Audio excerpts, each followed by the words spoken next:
Penjabat Bupati Kampar, Dr. Haji Kamsol, meninjau kegiatan vaksinasi yang dibuat di Polres Kampar dan Polsek Bangkinang Barat di BPSI LHK Kecamatan Kuok. Pada saat meninjau tersebut, secara tidak sengaja penjabat Bupati Kampar bertemu dengan Sarah, pelajar Pondok Pesantren Darun Nohdo yang hafal 30 juz Al-Quran.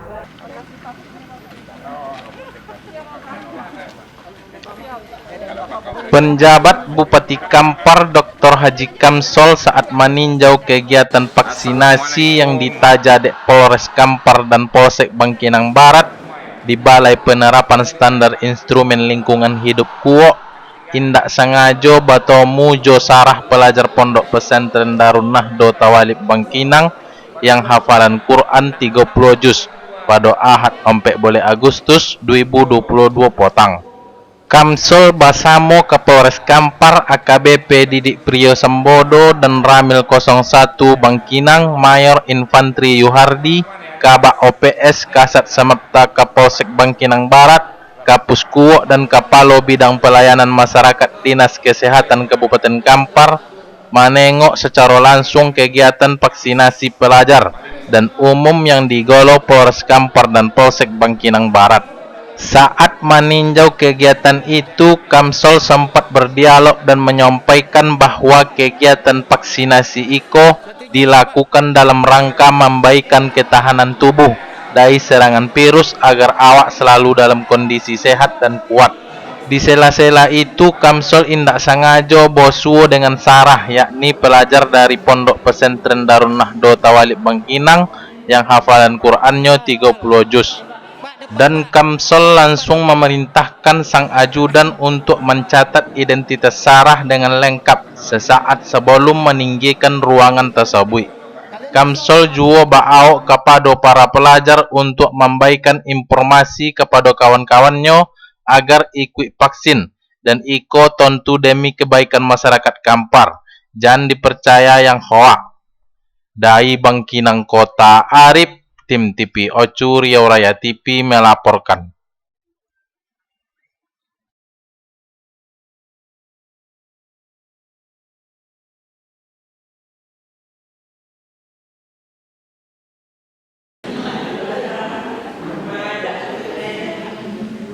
Siapa? Sarah Marsha Mila. Zara.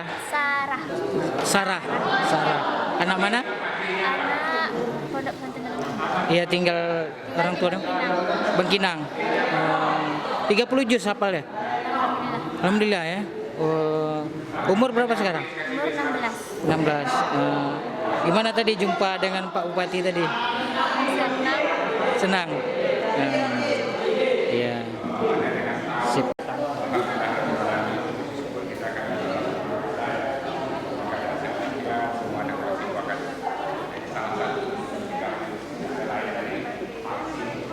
Jangan percaya berita-berita hoax itu semua. Jadi kalian mau dapat menjadi pelopor vaksin.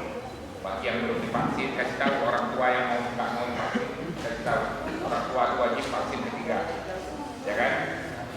Jadi siapa yang mengenal berita hoax, vaksin haram dan sebagainya, ini mudarat. Karena apa sebabnya? Kalau kita menghindari dari hal yang kebaikan, ini mudarat. Tapi kalau kita untuk mengambil kebaikan dari itu semua, itu kan untuk kepentingan kesehatan. Itu memahami. Jadi tidak ada cerita hal kebaikan yang menjadi mudarat. Ya. Kadang-kadang banyak ya kan, yang memberi pengajian itu yang harus oleh berita hoax. Jadi kita sekarang ini sudah hampir 0 ya, kemarin 0, sekarang masih 0. Masih ada 2 di sana, salah saya ada sembuh atau belum? Ya. Masih ada 2 yang terpapar virus. Kalau kemarin kita dah 0. Mungkin saya yakin itu belum vaksin juga. Belum ada. Belum. Dulu yang banyak meninggal itu rata-rata belum vaksin. Ada kejadian lagi saya di Meranti.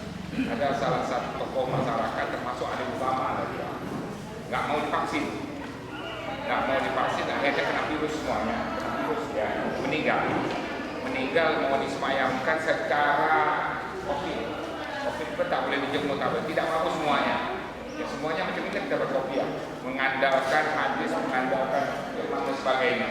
Akhirnya dimandikan oleh mereka bersama, ada 6 orang memandikannya, 6 orang terpapar virus meninggal semua. Itu apa manfaatnya? Kan ada.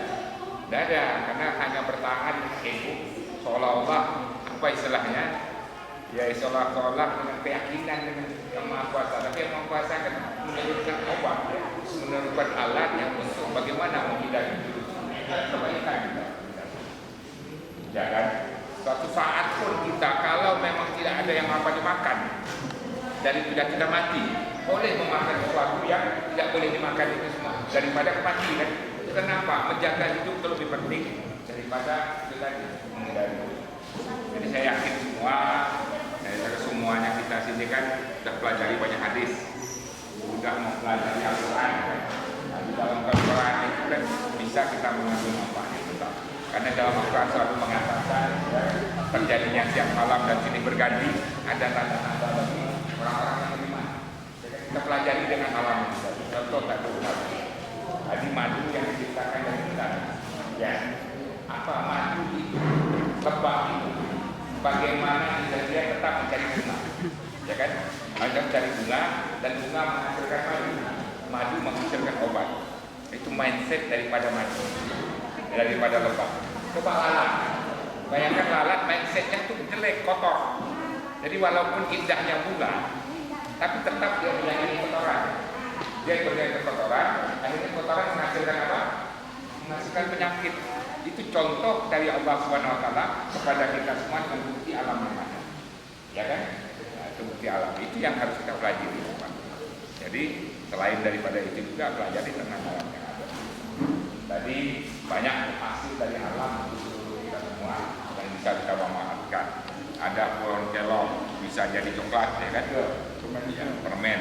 Ada pohon bisa jadi obat, diabetes dan sebagainya. Kenapa itu bisa dikembangkan dari ilmu pengetahuan dan dari kemampuan kita untuk belajar. Jadi yang paling penting dalam hidup itu adalah mindset. Mindset artinya pola pikir. Hati-hati dengan pikiran kita. Kalau pikiran kita gagal, ya menganggap sesuatu itu sulit, maka kesulitanlah yang akan kita temui. Ya kan? Jadi senantiasa berpikir positif.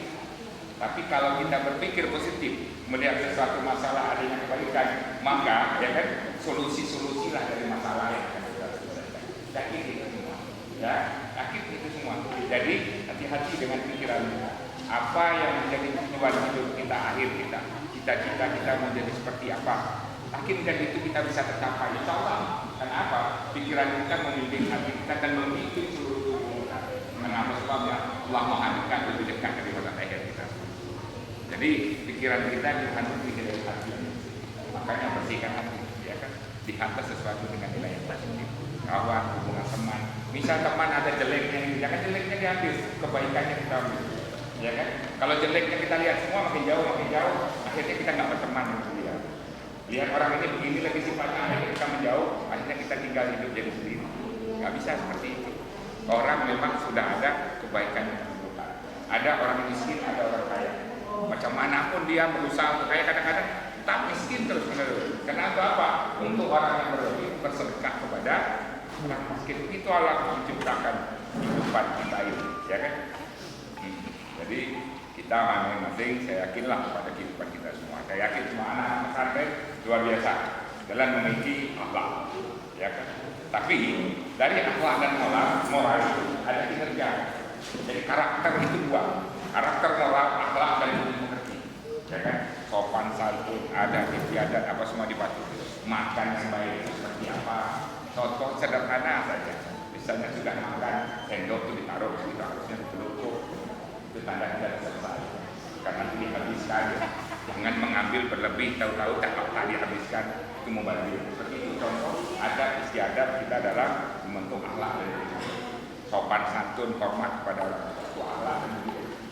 Karakter itu tidak cukup akhlak juga bukan. Kinerja juga merupakan bagian dari karakter. Kinerja itu seperti apa? Disiplin, bulan tangguh. Ya, misalnya jam sholat kan sholat kita, ya kan? Jam bangun itu belajar, jam belajar atur, disiplin mulai dari itu. Ini menentukan karakter, menentukan apa kita lakukan. Misalnya nanti ada cita-cita mau jadi dokter, ya mulai sekarang diatur. Jadi gantungkan cita-cita setinggalan kita proklamator kita. Walaupun jatuh di sekitar kita. Berarti misalnya mau jadi dokter, tidak tahu jadi dokter. Tapi apa yang kita pelajari? Atur disiplin, banyak belajar. Ya, zaman sekarang ini sudah kan dunia tidak terbatas lagi dengan ruang dan waktu. Dulu kita menguasai sains environment teknologi, ilmu lingkungan yang lebih banyak. Ternyata lingkungan tidak berubah. Jadi STEM yang harus dikuasai oleh anak-anak sekarang. STEM itu antara lain sains, teknologi, engineering, matematika. Itu teknologi digital yang saat ini. Kalau kita tak menguasai teknologi digital saat ini, kita jauh ketinggalan. Kenapa? Tadi kinerja yang paling.